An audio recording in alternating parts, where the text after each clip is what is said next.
Hello, beautiful warriors of the internet. Chris Wood here from Rising Phoenix Mental Health Channel. And today I'm going to talk about how friends can help you stay focused during your recovery, whether that be mental illness or an addiction.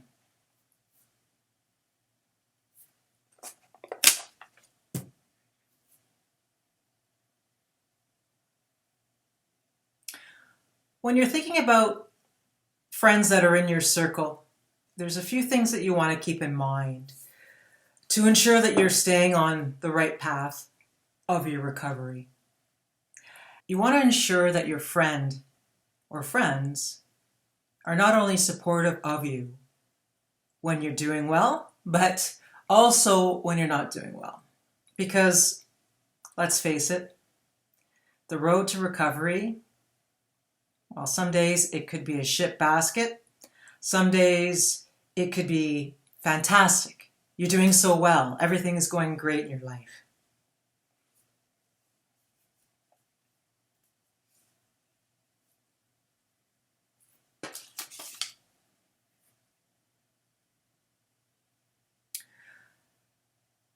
In recovery, we have good days, we have bad days, we have good months and bad months. It's pretty much like this. Somebody that's in your corner really doesn't give a shit about where you are in your recovery. All they want to do is be there for you, and be there for you 100%.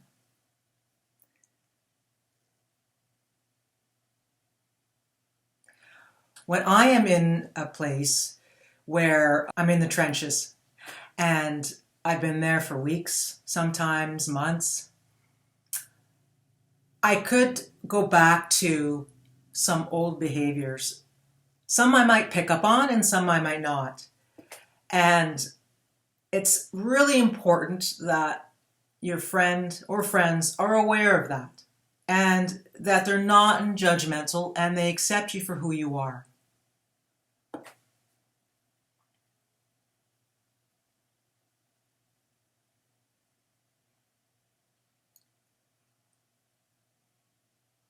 A good friend in recovery would be somebody that gets it.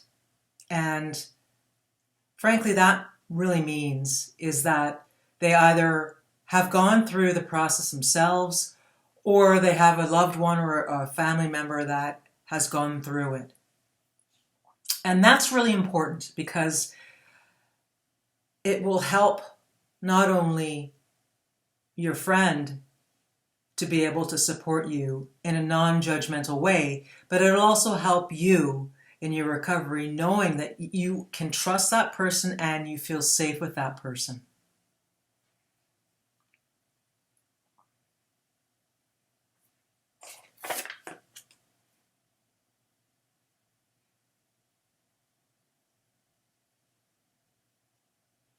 In saying that, it really helps with that trust, that bond that you would have with this friend, that you are open to those tough conversations.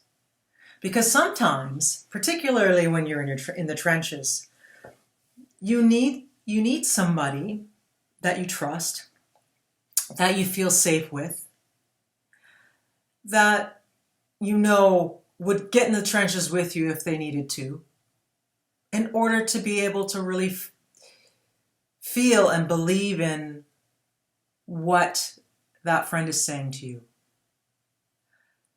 Keeping that in mind, tough conversations, especially if I'm in a trigger or I've gone back to an old behavior, you're an emotional mess. And it really helps when you have a good buddy that is going to not only pick you up when you need that support, but will kick you in the ass if you need that support. And that's kind of a tricky thing, right? You're going to need that tough love where somebody is going to have to give you a kick in the butt to get back on track. Or even just to see the light so that you need to go back on track. Because really, at the end of the day, it has to do with you. And if you trust each other, it's much easier to have those hard conversations.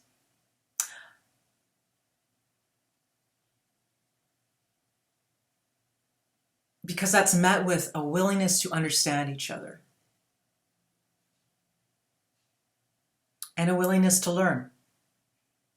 It's not really only about myself learning in my recovery, but my good friend or good friends that are also learning on how to be in a supportive role in your recovery.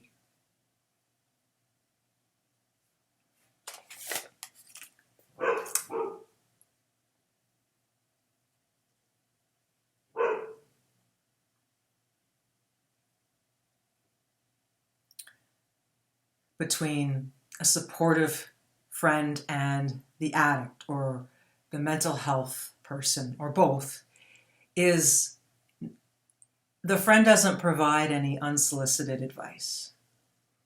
Your friend is there to listen, to be patient with you, to support you in every way they can, to give you that kick in the butt when you go through the friends list, to ensure that it's not going to be a toxic situation. In other words, being friends with that person isn't going to make your recovery more difficult than it is, right? You don't want that.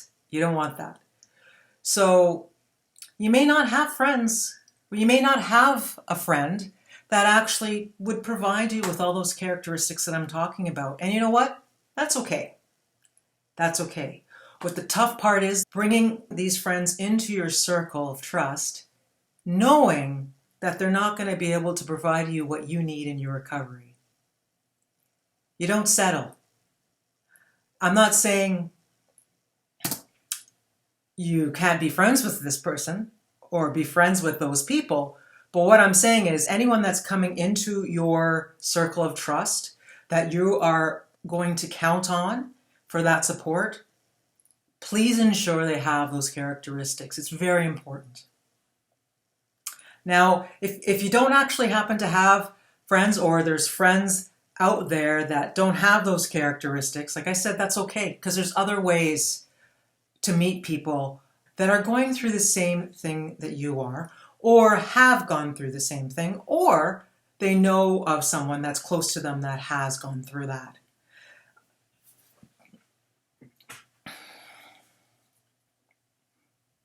You can meet friends at a 12-step meeting.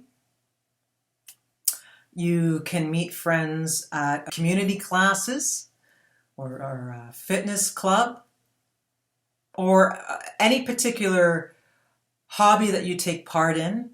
You can meet friends at community events. There's always community events going on with relation to recovery, addiction, mental health awareness, PTSD growth.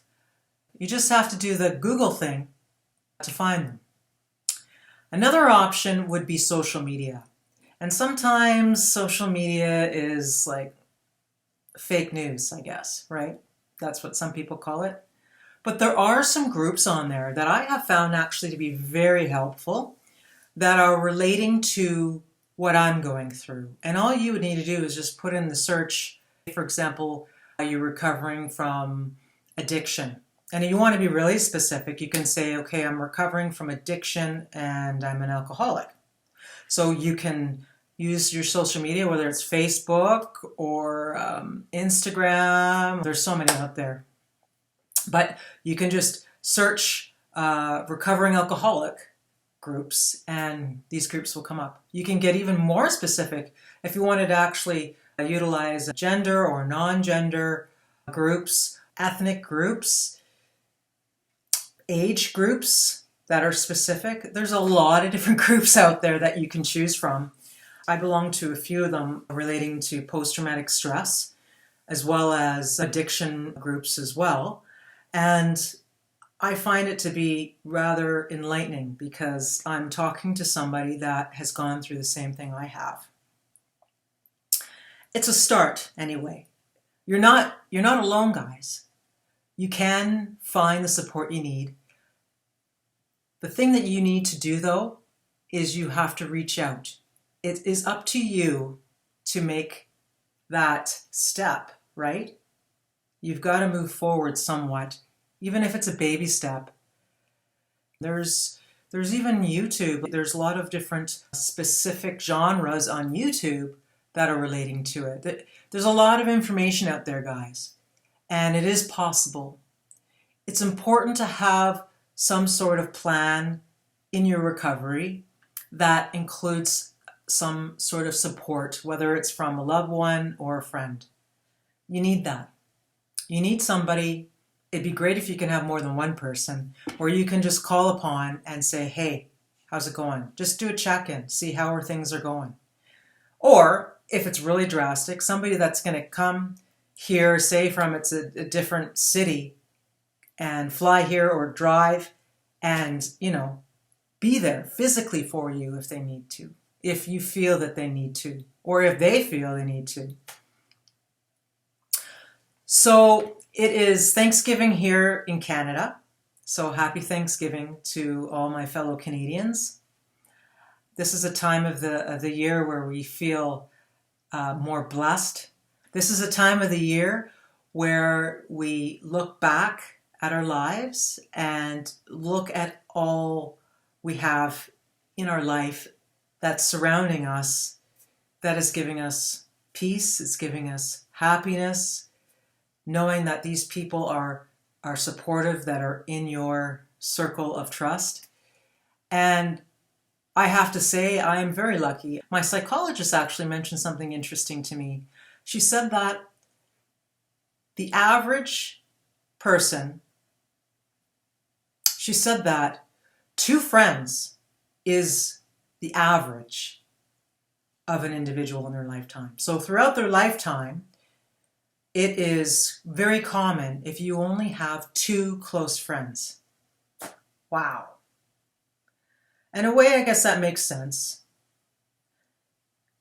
We have our friends. We've got friends that we go to the gym with or go to CrossFit with. We got friends that we might go running with, friends we might go hiking with, friends we might go for dinner with.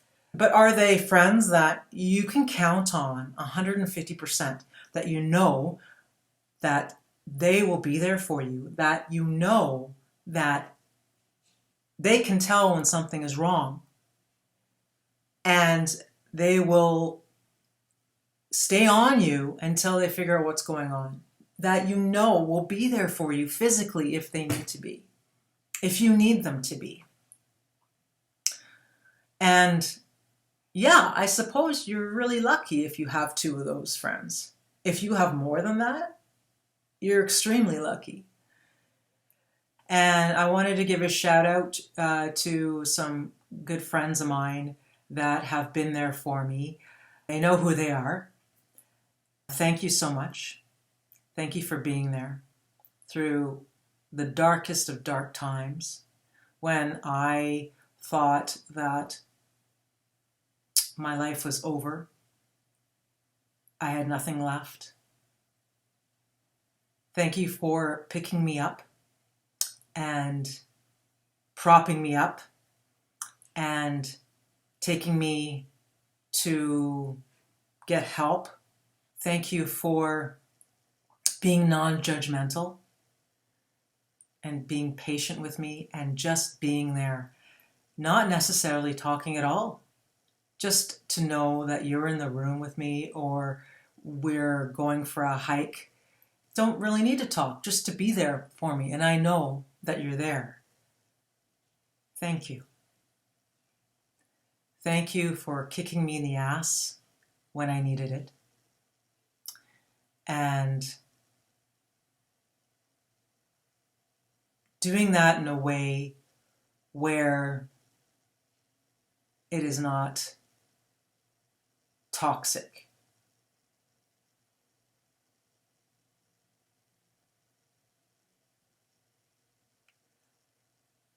Doing it in a way that makes sense.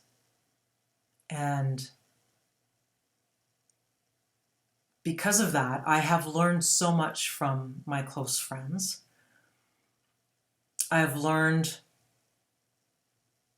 how important it is. I've learned how important it is to have support in your recovery.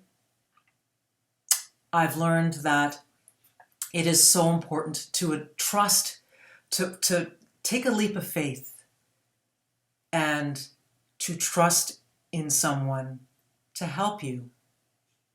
Because guys, we can't do this on our own. We just can't. It's not possible. We need somebody in our lives that can provide a clear picture, knowing who we are as a person, what we've gone through, but is still willing to stand by your side, knowing all that. So, thank you. I hope you all have a wonderful Thanksgiving holiday.